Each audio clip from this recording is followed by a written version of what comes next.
সোনা তোলেন? আমরা এখানে ভাই আমাদের কোম্পানির কাজ হচ্ছে সরকার থেকে পুরো একটা এলাকা ভাড়া নেওয়া বা লিস্ট নেওয়ার পরে এই এলাকায় মাটি পরীক্ষা করা হয়।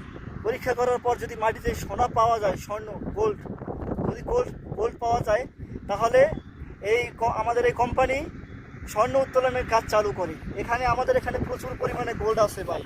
আমরা যে এই যে মাটিগুলোর উপর বসে আছি, দাঁড়াই আছি, আমরা স্যাপ ফেলাইলেও এই স্বর্ণের উপর ফেলাই, প্রসাব করলেও স্বর্ণের উপর ফেলাই ভাই। স্বর্ণের কোনো অভাব নাই। আচ্ছা, এখানে আমার একটা কথা আছে ভাই। এখন আপনারা এখানে মাশাআল্লাহ সবাই অনেকজন কাজ করতেছেন বাঙালি, ঠিক আছে? এখানে আপনাদের প্রসাব করলে ধরি এই সোনার উপর প্রসাব করেন, স্যাপ ফেলার ধরে সোনার উপর স্যাপ ফেলান, তা আপনারা এই রোদের ভিতরে তো কাজ করার কোনো প্রশ্নই আসে না। মানুষে ফেসবুক বন্ধুরা এটা মনে করবে, ঠিক আছে? এখন আপনি যদি এটা বিস্তারিত বলতেন, মানুষ বুঝতে পারতো আপনার সোনাটা আপনারা নেওয়ার কোনো ক্ষমতা নাই, অথবা এটা কীভাবে লয় এটা যদি একটু বলতেন। ভাই এই স্বর্ণ এটা যে কেউ চাইলে ইচ্ছা করে নিতে পারবে না। এই যে প্রতিটা বালির সাথে স্বর্ণ মিক্স, আমরা যদি চাইও প্রকৃত করে নিতে পারবো না আমাদের বাসায়।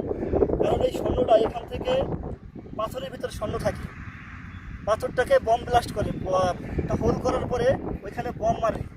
এই যে পাহাড় আছে দেখেন, এই পাহাড় প্রচুর পরিমাণে শক্ত পায়। এই পাহাড়ে বম ব্লাস্টিং করা হয়। ব্লাস্টিং করার পরে এই শক্ত পাহাড়গুলোকে এরকম মাটিতে পরিণত করা হয়। আর এই মাটিতে স্বর্ণর কোনা মিশ্রিত থাকে।